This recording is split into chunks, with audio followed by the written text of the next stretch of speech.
SS is supplier of electricity at notified tariff rate.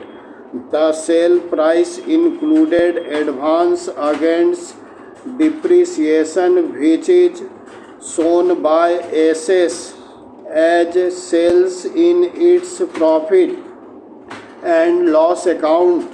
While computing the book profit, SS deducted the aid component from total sale price and took only balance amount into the profit and loss account.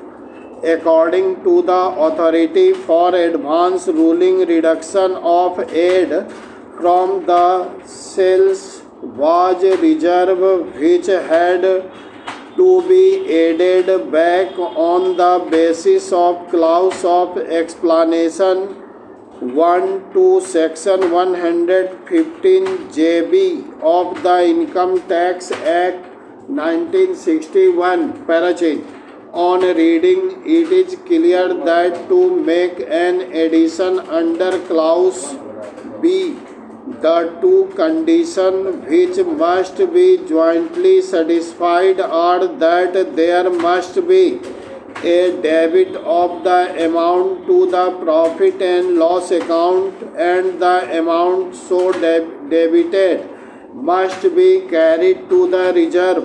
Since the amount of aid is reduced from sales, there is no debit in the profit and loss account. The amount did not enter the stream of income for purposes of determination of net profit at all. Hence, clause of explanation 1 was not applicable. There are broadly two types of reserves: those that are routed through profit and loss account. For example, a capital reserve such as share premium account. Aid is not a reserve, it is not appropriation of profits. It is an amount that is under obligation right from the inception to get adjusted in the future, hence cannot be designated as a reserve.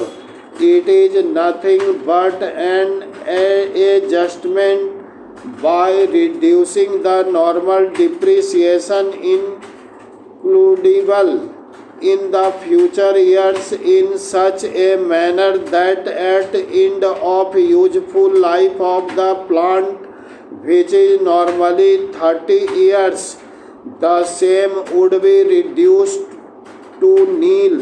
At the end of the life of the plant, aid will be reduced to nil. Keeping in view the facts, the total profit and loss account will be different from the above. In fact, Schedule 12A to be balance sheet for the financial year 2004-05 onwards indicated recouping the aid income received in advance.